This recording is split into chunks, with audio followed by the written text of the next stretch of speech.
r/AskReddit. What deep dark secret did you learn about the seemingly perfect family? Not necessarily dark, but before going to college, I was told that I had an uncle that I had never met. My grandfather cheated on my grandma with his secretary and ended up getting her pregnant. She caught him when going through his bank statements and noticed that he was paying child support to a woman that she had never heard of. Originally, my parents weren't supposed to tell us until my grandma passed away. She was too embarrassed and hurt by my grandfather's infidelity for us to know that we had an uncle. When my mom told me about him, I was able to determine his age and his middle name. It turned out he was only 2 years older than me and still lived in the same county as where he was born.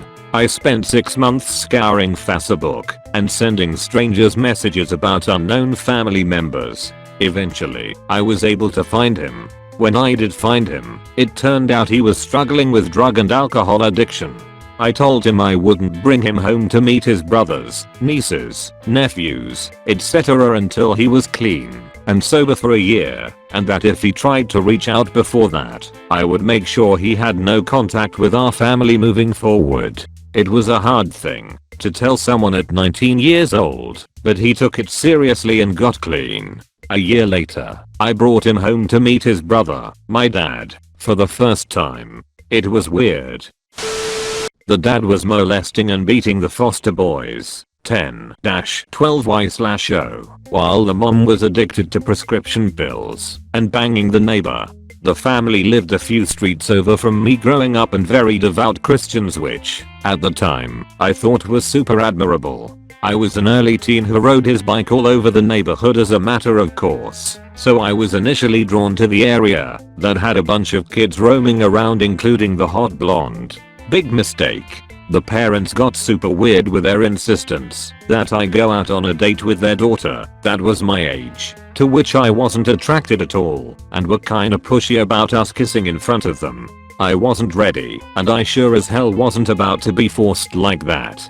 My many misadventures with this family were instrumental in disenchanting me with the idea that faith was some magic bullet that cured the evils of the world. It wasn't until many years after my initially meeting the family that I realized what was going on, and that the insistence that the allegations of sexual abuse and the neighbor being some kind of predator, being inappropriate with the mom for no reason, were all lies. The dad was a total fundy psycho who fooled around with little boys and then beat them. The mom was a bad kind of addicted to what I'm assuming were opiates, and not just the opiate of the masses, and would screw the neighbor as a sort of repressed rebellious thing. Last I heard from these two, the mother had moved out of state to live with her dad, separating from her husband who later joined her. Current status unknown. The oldest daughter, the awkward date girl, was hung up on the funny religious stuff, got knocked up, and married poorly, wasting a lot of potential and really perpetuating her crap situation. The second daughter, the hot blonde, got knocked up with a good guy, messed up that situation by cheating around a bunch, got into hard drugs, lost custody of first kid, who's an awesome kid, had more kids, more drugs, another shit show. The 2 foster boys were sent back into foster care and I didn't hear from them again. My takeaway about funders from this experience can be summed up in a quote by the dad: "Dinosaurs. Ha. Right. Like that happened. Lol. Nope." My grandmother passed away recently. On her deathbed, she let my mother know everything, every deep dark secret her generation had kept from everyone. Some of it my mother knew. Nearly all of it, I had been oblivious to. Incest, rape, possible murder. It was enough to make my blood run cold. One of my great uncles was often known to sexually molest young girls, and attempted to do so with my mother, who was smart enough to book it home and tell her parents. There's also a very good possibility he killed someone. I have an aunt whose uncle is likely her father. There was a lot of drinking and alcoholism in the family. Many of my aunts slept around. I've known these folks as being good upstanding Christians for the most part. They go to church. They are insufferably judgmental at times. It's interesting to find out that those in the family most likely to be such are the ones closest tied to all of the secrets and garbage that went on a couple generations ago. Edit. Also found out my great-grandparents beat their kids daily for wetting the bed. Great-granddad's job first thing in the morning was to go see who wet the bed and beat them for it. How messed up is that? Because clearly kids wet the bed just to get the tar beaten out of them. Great-grandmother used to trip the kids with her cane, or if you crossed in front of the TV while she was watching her show, she'd hook you across the neck with it. Lucky she didn't kill/hospitalize anyone.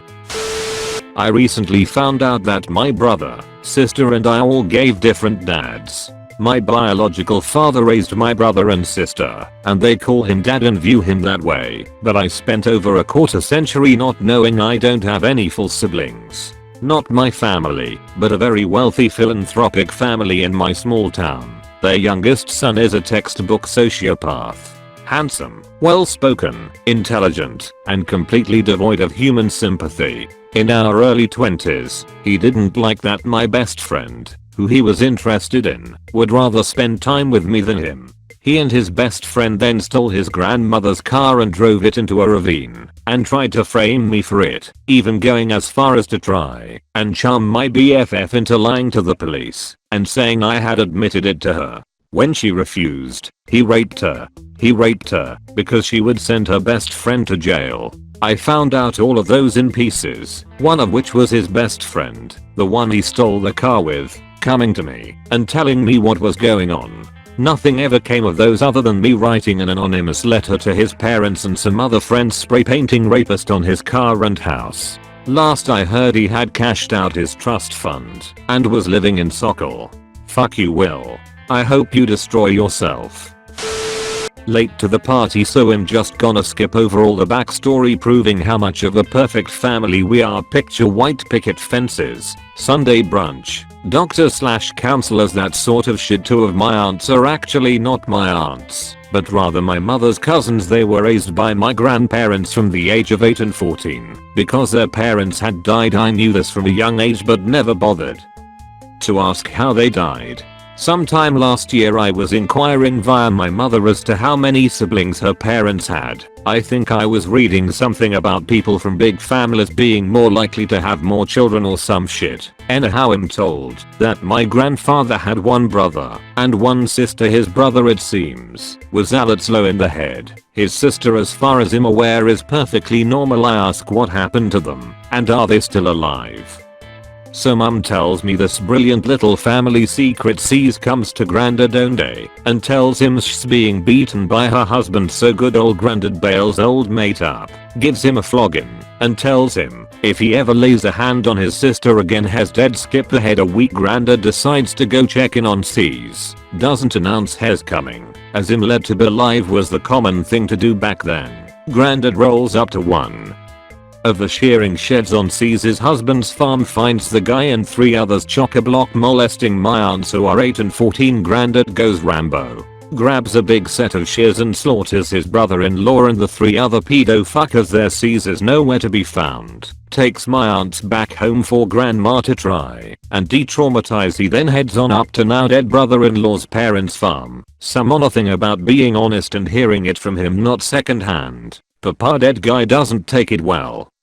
Turns on Grandad, sees that for some reason is at their house. That day slaps her, or whatever. Grandad grabs a rifle and blows his head off. Retarded brother. Turns out Grandad's brother is gonna die soon from some medical shit, so the family convinces him to tell the police he killed all those people, which he happily does, because he loves his siblings and he doesn't really know what's happening. All my aunts, uncles, brothers. I came 20 years after my closest brother. Everyone basically knows all this shit went down, and they just never talk about it. They adopted the attitude of Grandad killed a wife beater and a pedophile. He was protecting his family as a hero. I spent a good amount of time with my grandparents when I was young, and they were alive. I would never have guessed any of this shit could ever have happened. I used to have a group of friends, and one of them came from one of those aggressively perfect families. Dad was a mayor, mom was the perfect mayor's wife, and the kids were all successful in their own way. There was a lot of Colgate grins all around, and they lived in a newly built villa in one of the richest villages in my country. There was this tradition of my friends and their families going on a ski/snowboarding trip because the parents of our friends got along very well too. On the second day of one of those trips, the mom of the perfect family was waiting for the group of other adults to catch up. She was a better skier than the rest, when all of a sudden, she was blindsided by a skier coming down the slope too fast, crashing into her from behind. She took a nasty fall, breaking one of her ankles as I recall. The perpetrator took off, and perfect mom couldn't get a good look at the guy. She spent the rest of the day at the hospital and the family holiday went sour. Now here's the kicker. In the biggest chalet we rented, there was a communal room we used to hang out after each skiing session, and a few days after the accident, there was an odd tension in the communal room that hadn't been there the days before. Soon after I arrived, one of my friends took me aside and spilled the beans. It turned out that the hit and run skier had been her husband. On the outside we looked like a pretty successful family. Plenty of money, have lived in modernized houses from the mid 1800s. Siblings have had great success at very early ages with huge accomplishments. Older sibling is stressed beyond belief, their so is in severe crippling depression. I've been through similar things for the past years, but it looks like they have no way out of it. Dad is mentally abusive, which means he has alienated 3 of his children, with the youngest still loving him. The youngest child is mentally unstable and even more abusive than he is. During his and my mum's relationship, he's broken up several times to have sex with some random girl, only to get together with my mum again. They officially announced that they would get divorced a month before getting pregnant with the youngest sibling. Most silent family birthday ever. No one seemed happy another child was on the way. Mom seems completely content with the situation. In short, my aunt had a total breakdown, almost caused her 9-year-old daughter to commit suicide. My mum's side of the family is fairly big, and because we live fairly close together, I used to go to school with my cousins, and I see my aunts and uncles frequently. My mum's eldest sister is seemingly perfect. She's beautiful, always perfectly dressed, has a very well-paying job, 4 successful kids, a husband that basically worships her, and what looks to be the perfect marriage. Only, she's not my biological aunt. And she has an awful lot of secrets. She was adopted at the age of 9 by my grandparents, who were very young at the time. I won't put how young, but the age gap between her and them is very small. But that's another very complicated story. They pushed the adoption through because she was being shifted from foster home to foster home and being constantly abused, physical, sexual, emotional, starved, etc. Her growth was stunted, and she was very behind in school. My grandparents moved to another city, had 3 other kids, and raised her as their biological daughter. She was a model child as I understand. Good grades, never did drugs, etc. Worked very hard. My aunt got married to her high school boyfriend, and lived in blissful happiness till she got pregnant. I have always thought of her as being a fantastic and loving mum to my cousins, just as she's been a supportive aunt to me. Turns out she didn't want kids though due to her horrific early childhood, and spent her pregnancy isolating herself and hating the baby. She only continued the pregnancy for my uncle's sake, who desperately wanted kids, although when my cousin was born, she adored her and spent most of her time with her, and they have been very close ever since. She then had 3 other kids, the last 2 being twins, 2 more kids than she could logically handle, but didn't cope well with 4 kids and her career. She's very driven, and had been career orientated from a young age. By the time my twin cousins were 9 and my mum was about 5 months pregnant with my sisters and I, we are triplets. She just stopped coping altogether. My parents lived across the other side of the country at that point, and my mum got the shock of her life when her 9-year-old niece turned up at the high school she was teaching at. My cousin was getting horribly bullied at school and her siblings were almost assisting the bullies. She had tried to tell her mum, but her mum had simply brushed it off, not really understanding the issue. As things got worse and worse, my cousin was apparently contemplating suicide, and in one last desperate attempt to get help, had stolen money from her mum to buy herself a plane ticket to get to my mum, who is her godmother and who she trusted more than anyone. I don't know how she got on the plane. I'll have to ask her. What ensued was essentially an in-family custody battle over my cousin. My parents saw the issue, as did my grandparents and my cousin's dad, but my aunt didn't. My aunt chucked a hissy fit that my parents were keeping her daughter from her and refused to acknowledge that she could have done anything wrong. Shortly after this, my uncle gave their other 3 kids to my grandparents to look after, as my aunt was so unpredictable. My grandparents did everything to keep their daughter from seeing her kids for fear of their safety, and this only made my aunt angrier. Her husband threatened to divorce her as he wanted to be able to raise their kids in safety. It all finally stopped when my grandmother told my aunt she had never been more disappointed in her, and my aunt made some serious evaluations and changes to her life. My cousins were given back to their parents, and the situation was put in the past. My aunt went back to being her normal sweet, happy self, and has never since done anything like this. This only came out after I started to question why my cousin treated my parents like her second parents, even still, and why there seemed to be a huge chunk of time that no one would speak about. None of my younger cousins know, and she gets along well with all her children. Only, I know everyone lives in fear of her doing it again. Now I wonder what other secrets my perfect family is hiding.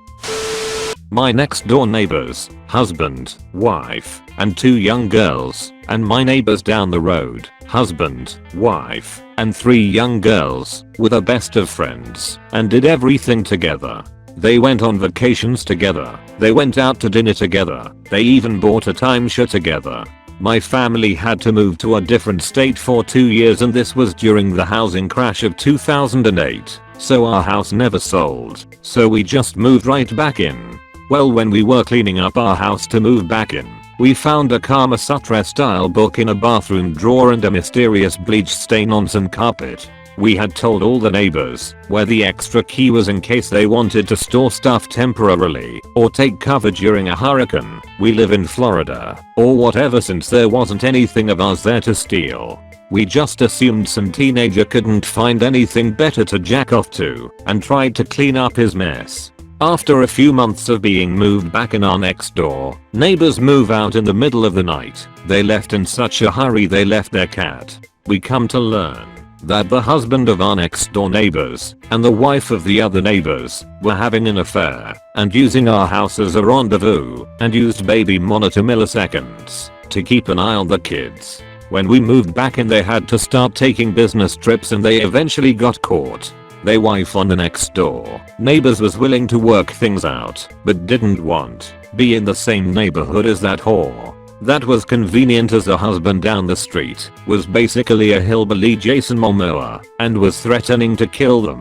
In the end we got a cat, which was neat. He died a few years ago, but was a great cat. I worked at an Amazon store. The owner of the place hired this kid whose parents went to his church. The day he was supposed to start, the whole family shows up. Mom, dad, son. They all start working. The guy was too spineless to let them go, so they all got hired. They were pretty much bottom of the barrel workers and just kind of kept themselves aside from pleasantries. We were kind of a rowdy bunch and they didn't fit in, and also 3 of them did the work of 1 person. My coworker started referring to them as the Dahmer family because the father resembled Jeffrey Dahmer and they were all a little bit too idyllic and Christian. Then it started to get weird. The son regularly called out, citing stomach issues and saying certain tasks made his legs tired and things like that. Mr. Dahmer started having these intense fits of rage where he would go off on us for minor things. Ms. Dahmer started to become strangely attached to me and regularly bought me strange gifts like holistic headache creams, a neti pot, organic tea, etc. Years later I find out that the son had AIDS. The mother and the son were a little too close for that age. The father eventually got caught doing some strange things and they got a divorce. Miss Dahmer, on my last week working there, started asking me about demons and things. On my last day she gave me this manila envelope that had this 30-page manifesto she written as a letter to me about how she was infested with demons and all kinds of crazy Song of Solomon type things. She thought I was infested with demons too. But hey, I still have that neti pot. It wasn't a seemingly perfect family, but I did find out when I got older that my great-great-grandmother was murdered and they never found her killer.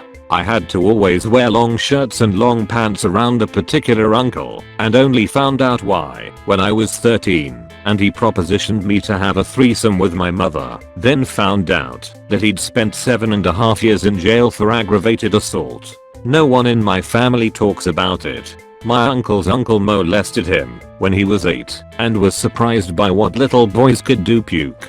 Both those men still attend every single big family gathering. And I don't know if no one knows or we just keep fucked up secrets, but I don't go to family gatherings anymore. Edit. The uncle from number 2 is not either uncle from number 3. Uncle 2 was technically my mother's uncle, but always said we were to just refer to him as uncle.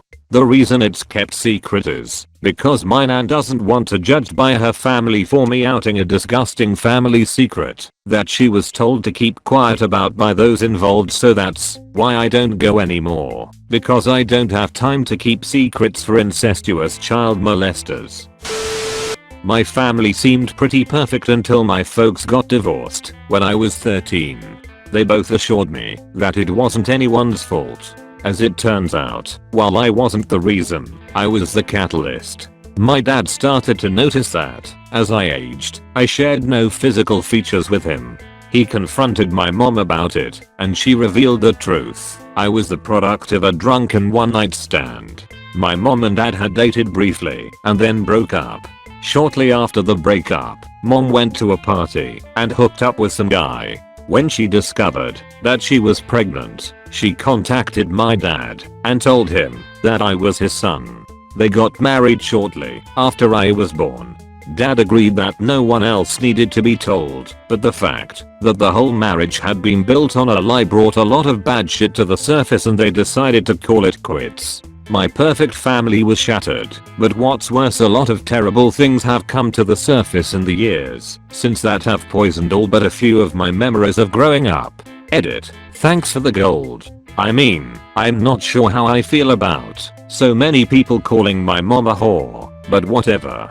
I guess y'all would like to hear the rest of the story. My dad vanished from me and my sister's lives for about a year after the divorce. When he came back to start his visitation with us, he was in a relationship with another woman and she was already pregnant. From age 14 to 21, we still had a father-son relationship, albeit a tumultuous one.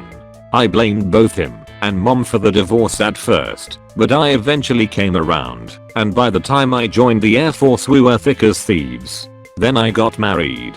Dad didn't approve of my wife and we started arguing bitterly. Eventually I cut a little too deep and he contacted my mom and demanded that either she tell me the truth or my paternity or he would. I was 21 when I found out, and it staggered me. Not surprisingly, it brought me and dad closer together and turned me against my mom for a while. Eventually dad divorced his second wife and things faltered between us. He's a bitter alcoholic who can't come to any of me or my siblings' major life events because he has warrants for unpaid child support. I haven't spoken to him in 2 years because it's just easier not having to deal with his drama all the time.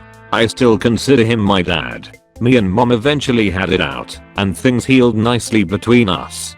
The only thing that hasn't been resolved is the true nature of my paternity. She insists she doesn't know who my sperm donor was, but several people in my family have told me she does. I haven't pressed the issue. Edit 2. The unpaid child support is more for my 2 sisters, both of whom are very much his. I found out more about my family after my great-grandfather passed away than I ever knew. My mom's side is from a small coal mining town in West Virginia. After my great-grandfather passed away, I found out my great-grandmother was actually my great-great-aunt, my great-grandmother's sister / I don't know how the ones removed thing works. Turns out my real great-grandmother was a prostitute with many kids by different men. Being unfit to be the mother of my grandfather, my great-granddad shacked up with her sister, Rosie. Rosie was a raging alcoholic, and it wasn't out of character for her to drink herself into oblivion, and when an ambulance would come to pump her stomach, she would shoot at them with a revolver to get them to leave. Unfortunately, she had also been cheating on my great-grandfather, John. John was respected by everyone in the community and I've never heard an ill word spoken about him. He went to the man that was cheating with Rosie. Both men worked in the coal mine, and he said, "I'm a good Christian man and I forgive you, but if I see you at my house, you're a dead man." 2 weeks later he shot him in the head with a revolver when he found him at his house. John went to jail for 2 years because in WV at the time, it was justifiable homicide. While in jail, the oldest son, my grandfather, was only 14, but there was no money coming into the family, so he lied about his age so he could drive to the coal mine. He dropped out of school in the 8th grade and started work as a blaster, his first day in the mine. My grandmother was born in Jersey and her mother died when she was 7. Left with an inept alcoholic father, she was put in horrible foster homes. She was sometimes beaten or kept in a dark closet under the stairs for misbehaving, Harry Potter style. Eventually, at age 15 she ran away with a friend and ended up in that small West Virginia town. She got a job serving tables where she met my 14-year-old grandfather drinking beer after lying about his age, and they've been together ever since. They're now both 78 and 79 in $1 million home near DC with just as many stories as you could imagine. I doubt anyone will read this, but it's pretty wild how small decisions echo for generations. Family whose parents were popular and well liked in the area back when they were in high school. Their daughters were all popular and well liked as well in high school. They were all the type of people that had no strong opinions and did not care to argue, just kinda positive people. People automatically were kind of drawn to them, and for that everyone in town likes them. They have some ownership in a local dealership too, and their girls are on a lot of the commercials. One day, one of their daughters, same grade as me back in high school, let it slip to me that she found a hidden camera in the pool changing room at their pool house. She said it in kind of a row yap, haha shrug, found a camera. My dad is so silly, it kind of seems like she was assuming he put it there to catch them drinking, but she realizes that it was probably more than that, but she just figures boys will be boys type thing. The dad looks like the creepiest motherfucker ever, and he has been likely videotaping not only his daughters, but all of their female friends, which is like nearly all of the popular high school women in my town. This isn't my family, but I absolutely have to share this. The only reason I am is it's been about 2 years since they discovered and are more comfortable / joking about it now. I never asked about the aftermath. I know 2 girls who are sisters who had their family issues and whatever, but were happy with each other for the most part. Their dad always went on business trips and he wasn't home a lot. It did seem kind of suspicious because he was a chef, I think, or he made recipes for a kitchen. Something weird where it didn't really warrant business trips, but I don't think they really thought anything of it. It turns out the sister's family is actually his second family, and the other family had 2 brothers who were both older than the sisters. He had put 3/4 of the kids through college and the 4th was currently in school. They found out because the other mother of the other family was digging on Facebook one day and found a picture of their dad and the girl's mom. She sent the sister's mom a death threat, and they pieced it together from there. It wasn't even my family, but I was absolutely floored by this. Thank you so much for watching the whole video. Please leave a like and subscribe.